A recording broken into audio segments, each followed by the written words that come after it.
നമസ്കാരം, ഞാൻ ആസിർ പൊന്നാട്. ചാനൽ 5+ലേക്ക് സ്വാഗതം. Hi everyone, it's me Noorin Sharif and I'm so excited to share a news with you all. IITS Group is launching its international venture IITS Corporate and Institutional Management Services LLC.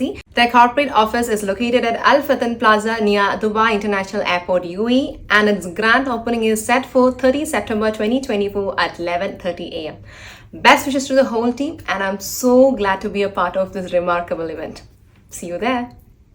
ഇന്ന് ഈ എപ്പിസോഡിന് എന്ത് പേരിടണം എന്ന കൺഫ്യൂഷനിലാണ് ഞാൻ. മാഷാ അല്ലാ എന്നായാലോ? അത് വേണ്ട. അൻവറിന് ഇപ്പോൾ ഭീഷണി BJPക്കാരും അവരുടെ DGP അജിത് കുമാറും ഒക്കെയാണല്ലോ. അപ്പോൾ പിന്നെ ജയ് ശ്രീറാം എന്നാക്കിയാലോ? TP ചന്ദ്രശേഖരന് 50 വെട്ട് വെട്ടിയപ്പോഴാണ് മാഷാ അല്ലാ സ്റ്റിക്കർ ഒട്ടിച്ചത്.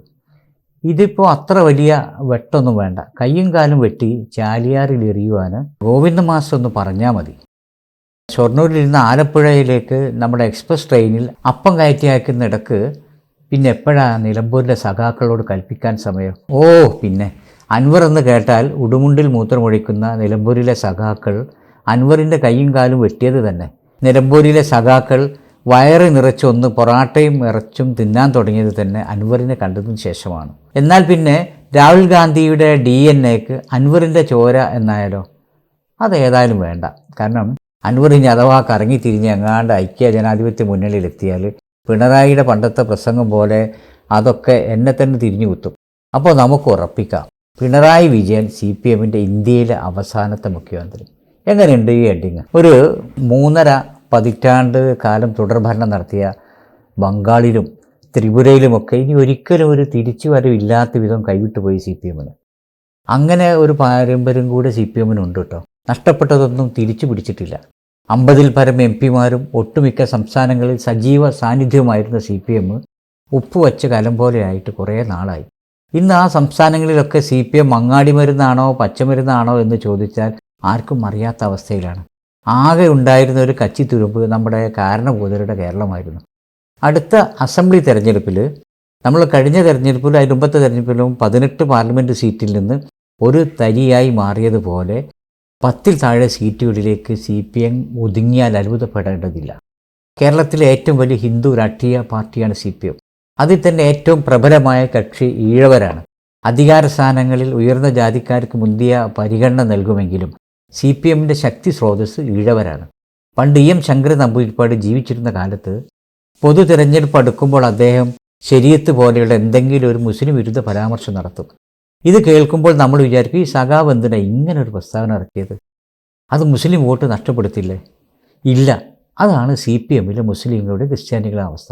അവർ രാജാവിനേക്കാളും വലിയ രാജഭക്തി ഉള്ളവരാണ്. ഇസ്ലാമിക ശരീഅത്ത് കാലഹരണപ്പെട്ടതാണ്. ബാബരി മസ്ജിദ്, അന്ന് അങ്ങനെ പറയാറില്ലായിരുന്നു കേട്ടോ, തർക്കമന്ദിരം.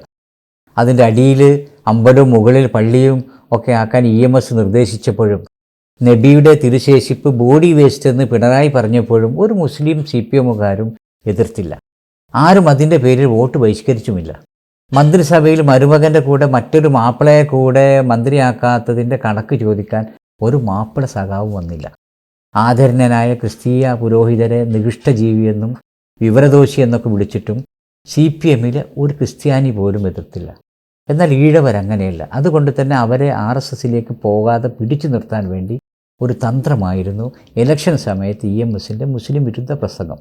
എന്നാൽ ഈ കഴിഞ്ഞ പാർലമെൻറ്റ് തെരഞ്ഞെടുപ്പിൽ കുത്തിയാലിളകാത്ത CPMൻ്റെ ഈഴവ വോട്ട് ബാങ്കുകളിലേക്കാണ് BJP കടന്നു കയറിയത്. CPMൻ്റെ പാർട്ടി ഗ്രാമങ്ങളാൽ കോട്ട തീർത്ത കണ്ണൂരും കാസർഗോഡും വടകരയും കോഴിക്കോടും പാലക്കാടും ആലപ്പുഴയും എറണാകുളവും കൊല്ലവും ആറ്റിങ്ങലും എന്നീ മണ്ഡലങ്ങളിലൊക്കെ CPMൻ്റെ വോട്ട് ചോർത്തിയത് BJPയാണ്. നമുക്ക് ഈ മണ്ഡലങ്ങളിൽ മാത്രം ഒരു ലളിതമായ കണക്കെടുക്കാം. നമ്മൾക്ക് ഉത്തര മലബാറിലെ അങ്ങേയറ്റത്തെ കാസർഗോഡ് മണ്ഡലം, അവിടെ CPMൻ്റെ ശക്തി കേന്ദ്രമാണ്. അവിടെ ഈ കഴിഞ്ഞ പാർലമെൻറ്റ് തെരഞ്ഞെടുപ്പിൽ CPMന് നഷ്ടപ്പെട്ടത് 4.75% വോട്ടുകളാണ്. CPMന് അത്രയും നഷ്ടപ്പെട്ട BJPക്കാരുടെ 3.6% വോട്ട് കൂടി. ഇനി കണ്ണൂർ നമുക്കറിയാം, BJPക്ക് 4.7% വോട്ട് കൂടിയപ്പോൾ CPMനോട് 3.18% വോട്ട് കുറഞ്ഞു. വടകരയിൽ 2.38% കുറഞ്ഞപ്പോൾ അവിടെ BJPക്ക് 2.34% കൂടി. കോഴിക്കോട് നമ്മുടെ കരീംക്കക്ക് 3.58% കുറഞ്ഞപ്പോൾ 1.6% BJPക്ക് കൂടി. ഇനി പാലക്കാട് നോക്കിയാൽ പാലക്കാട് CPM ഈ 2.87% വോട്ടാണ് പാലക്കാട് CPM കുറഞ്ഞത്. ആലത്തൂരിൽ CPM 3.8% വോട്ട് കൂടി.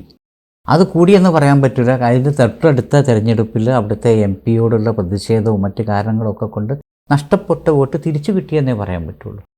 നമുക്കറിയാം അവിടുത്തെ സ്ഥാനാർത്ഥിയായിരുന്ന മുൻ മന്ത്രി രാധാകൃഷ്ണൻ്റെ സ്വന്തം മണ്ഡലത്തിൽ അദ്ദേഹം അസംബ്ലിയിലേക്ക് ജയിച്ചത് 39,000-ൽ പരം വോട്ടുകൾക്കാണ്. ആ വോട്ട് അദ്ദേഹത്തിന് ഈ പാർലമെൻറ്റ് തെരഞ്ഞെടുപ്പിൽ അദ്ദേഹത്തിൻ്റെ മണ്ഡലത്തിൽ 5,000 വോട്ടിൻ്റെ ഭൂരിപക്ഷമേ ഉള്ളൂ. എന്നാൽ അവിടെ അപ്രസക്തമായ ഒരു സ്ഥാനാർത്ഥി, അങ്ങനെ അറിയപ്പെടുകയൊന്നും ചെയ്യാത്ത ഒരു സ്ഥാനാർത്ഥി BJPക്ക് കിട്ടിയത് 13%-ലധികം വോട്ടാണ്. 1,00,000-ൽ പരം വോട്ട് അവിടെ BJP പിടിച്ചു. ഇനി നമുക്ക് പുന്നപ്ര വയലാറിൻ്റെ വീരതിഹാസം പാടിപ്പറയുന്ന ആലപ്പുഴയിൽ ശോഭാ സുരേന്ദ്രന് 11.6% വോട്ട് വർദ്ധിപ്പിച്ചപ്പോൾ അവിടെ CPM നഷ്ടപ്പെട്ടത് 8.76% വോട്ടാണ്. കൊല്ലത്ത് 7.13% വോട്ട് BJPക്ക് കൂടിയപ്പോൾ അവിടെയും CPM 4.21% വോട്ട് കുറഞ്ഞു.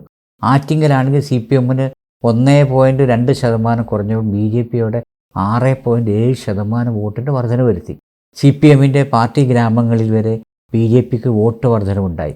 ആലപ്പുഴയിലെ CPMൻ്റെ കോട്ട കൊത്തളങ്ങൾ പിടിച്ചു കുലുക്കിക്കൊണ്ടാണ് നമ്മുടെ ശോഭാ സുരേന്ദ്രൻ അവിടെ അത്രയും വോട്ട് പിടിച്ചത്. ഇവിടെയൊക്കെ ചുരുക്കി പറഞ്ഞാൽ CPMൻ്റെ ഈഴവ വോട്ട് കേന്ദ്രങ്ങളിലുണ്ടായ കനത്ത ഇടിവും BJP നേടിയ നേട്ടവും CPMന് കനത്ത പ്രഹരമാണ്. ഏറ്റവും വലിയ തോൽവിയാണ് ഈ തെരഞ്ഞെടുപ്പിൽ ഉണ്ടായതെന്ന് നേതാക്കൾ സമ്മതിക്കുകയും ഏറ്റുപറയുകയും ചെയ്തെങ്കിലും തെറ്റു തിരുത്താൻ പിണറായിയോ പാർട്ടിയോ ഇനിയും തയ്യാറായിട്ടില്ല. ഏറ്റവും അവസാനം PV അൻവർ ഉയർത്തിയ ആരോപണങ്ങൾക്ക് ഒന്നിനു പോലും ഒരു മറുപടി പറയാൻ CPMന് സാധിച്ചിട്ടില്ല. പൂരം കലക്കിയ അജിത് കുമാറും സ്വർണം മുക്കിയ പോലീസുകാരും ഒക്കെ കൊടുത്ത കണക്കുകളും അവരുടെ കുറിപ്പടികളും അതേപോലെ വായിക്കുകയല്ലാതെ ഇന്ന് വരെ എന്ത് നടപടിയാണ് പിണറായി എടുത്തത്? കുറ്റാരോപിതനായ DGPയെ ഒന്ന് സ്ഥലം മാറ്റാൻ പോലും പിണറായി വിസമ്മതിച്ചു. പൂരം വിവാദം അന്വേഷിച്ച് ഒരാഴ്ച കൊണ്ട് റിപ്പോർട്ട് നൽകുമെന്ന് പറഞ്ഞ മുഖ്യൻ 6 മാസത്തിന് ശേഷവും അൻവറും CPയും കണ്ണുരുട്ടിയപ്പോൾ കുറ്റം ചെയ്തവർ തന്നെ നിരപരാധിയാണെന്ന് കാണിച്ച റിപ്പോർട്ട് നൽകിയിരിക്കുന്നു. നമ്മൾ ചോദ്യം ചോദിക്കലും ഉത്തരം എഴുതുന്നതും പരീക്ഷാ പേപ്പർ പരിശോധിക്കുന്നതും അവിടെ എല്ലാ ഉത്തരങ്ങൾക്കും A+ നൽകുന്നതും എല്ലാം തന്നെ ഇതേ ആളാണ് ഉള്ളത്. ഈ കുറ്റാരോപിതം തന്നെ ഇതൊക്കെ ചെയ്യുന്നത്. അപ്പോൾ പിന്നെ അതുപോലെ തന്നെ നമുക്കറിയാം P. ശശി എന്ന വിവാദ നായകനെ പിന്നെയും ന്യായീകരിച്ചുകൊണ്ടിരിക്കുന്ന പിണറായി സ്വന്തം പാർട്ടിയുടെ കുഴിയാണ് തോണ്ടുന്നത് എന്ന് പറയാതിരിക്കാൻ വയ്യ. DYFIയുടെ അക്രമങ്ങൾക്ക് ജീവൻരക്ഷാ പ്രവർത്തനം എന്ന ഓമന പേരിട്ട പിണറായി അഴിമതി വീരന്മാരെ മാതൃകാപരമായ സേവനമെന്ന ഒരു പുതിയ പേര് കൂടെ നൽകിയിരിക്കുന്നു. ഏറ്റവും അവസാനം നമ്മുടെ PV അൻവർ പൊട്ടിച്ച വെടി അതൊരു വെറും വെടിയല്ല, CPMൻ്റെ ബാക്കിയുള്ള ന്യൂനപക്ഷ വോട്ടുകൾ കൂടെ തകർക്കുന്ന ആറ്റം ബോംബാണ്. നമ്മൾ PV അൻവർ മുഖ്യമന്ത്രി തൻ്റെ പിതാവിന് തുല്യമാണ്, പിതാവിൻ്റെ സ്വഭാവമാണ്, ആനയാണ് ചേനയാണ് എന്നൊക്കെ പറഞ്ഞിട്ടാണ് ആദ്യകാലങ്ങളിൽ അൻവർ പത്രസമ്മേളനം നടത്തുന്നത്. അപ്പോഴൊക്കെ മുഖ്യമന്ത്രി സ്വഭാവമാണ്, അദ്ദേഹത്തിന് ഒന്നും അറിയില്ല എന്നൊക്കെ പറയും. അന്ന് ആദ്യത്തെ പത്രസമ്മേളനം കഴിഞ്ഞാൽ PV അൻവർ ഒരു തോക്കിന് ലൈസൻസ് കൊടുത്തു. ഞാൻ ആലോചിച്ചു, PV അൻവറിന് അങ്ങനെ ഒരു തോക്കിൻ്റെ ആവശ്യമില്ല. കാരണം കരുവാരക്കുണ്ടും നിലമ്പൂരൊക്കെ 1ാം നമ്പർ തോക്കുകൾ ഉണ്ടാക്കുന്ന വില്ലന്മാരവിടെ ഉണ്ട്, അതൊക്കെ ഉണ്ടായിരിക്കുകയും ചെയ്യാം. പിന്നെ ഈ പോലീസുകാരെ പേടിച്ചിട്ട് എന്തിനാ PV അൻവർ തോക്കിന് ലൈസൻസ് ആവശ്യപ്പെട്ടത്? ഇപ്പോൾ ഇന്നലെയാണ് എനിക്ക് മനസ്സിലായത്. കാരണം ഇന്നലെ നിലമ്പൂരിൽ അൻവറിൻ്റെ കോലം കത്തിക്കുകയും കയ്യും കാലൊക്കെ വെട്ടി ചാലിയാറിലേക്ക് എറിയുമെന്നൊക്കെ പറഞ്ഞപ്പോൾ ഇത് വളരെ നേരത്തെ കണ്ടുകൊണ്ടായിരിക്കാം ചിലപ്പോൾ അൻവർ തോക്കിന് ലൈസൻസിന് വേണ്ടി അപേക്ഷ കൊടുത്തത്. കാസർഗോഡ് മുതൽ പാലക്കാട് വരെയും ആലപ്പുഴ കൊല്ലം ജില്ലകളിലുമുള്ള CPMൻ്റെ അസംബ്ലി സീറ്റുകൾ അൻവറിൻ്റെ തേരോട്ടത്തിൽ തകർന്നടിയുമെന്നുറപ്പാണ്. മലപ്പുറത്ത് ഇപ്പോഴുള്ള 4 സീറ്റുകളിൽ കെട്ടിവെച്ച കാശ് എവിടെയൊക്കെ കിട്ടുമെന്നേ ഇനി CPMന് അന്വേഷിക്കാനുള്ളൂ. അൻവർ തീയാണോ തീപ്പന്തമാണോ എന്നൊന്നും പറയാനായിട്ടില്ലെങ്കിലും അൻവർ ചില പാർട്ടി സഖാക്കളുടെ മൂട്ടിൽ കത്തിച്ചു വെച്ച തീ ഏറ്റുപൊള്ളി ഓടി നടക്കുന്ന പിണറായി ഗോവിന്ദനാദി സഖാക്കളുടെ ഓട്ടമൊന്ന് കാണേണ്ടത് തന്നെയാണ്. പിണറായി വിജയൻ സ്വന്തം കുടുംബത്തെയും വേണ്ടപ്പെട്ടതിനും സംരക്ഷിക്കാനും സമ്പന്നരാക്കാനും നടത്തുന്ന ശ്രമം അതിർവരമ്പുകൾ ലംഘിച്ചിരിക്കുന്നു. ഇനി ഒരിക്കലും കയറാൻ കഴിയാത്ത പടുകുഴിയിലേക്കാണ് പിണറായി പാർട്ടിയെ തള്ളിവിട്ടത്. ഇത് CPMൻ്റെ ഇന്ത്യയിലെ അവസാനത്തെ ഭരണമാണ്. സംശയമുള്ളവർക്ക് ഇത് എഴുതി വെക്കാം. അല്ലാത്തവർക്ക് ന്യായീകരണ സഖാക്കൾക്ക് എന്നെ വേണമെങ്കിൽ നിങ്ങളുടെ നിഘണ്ടുവിലുള്ള പൂരം തെറികൾ വിളിക്കാം. പക്ഷേ ഇത് സത്യമായിരിക്കും. പിണറായി വിജയൻ ഇന്ത്യയിലെ CPMന്റെ അവസാനത്തെ മുഖ്യമന്ത്രിയായിരിക്കും. Hi everyone, it's me Noreen Sharif and I'm so excited to share a news with you all. IITS Group is launching its international venture IITS Corporate and Institutional Management Services LLC. Their corporate office is located at Al Fathan Plaza near Dubai International Airport UAE and its grand opening is set for 30 September 2024 at 11:30 a.m. Best wishes to the whole team and I'm so glad to be a part of this remarkable event. See you there.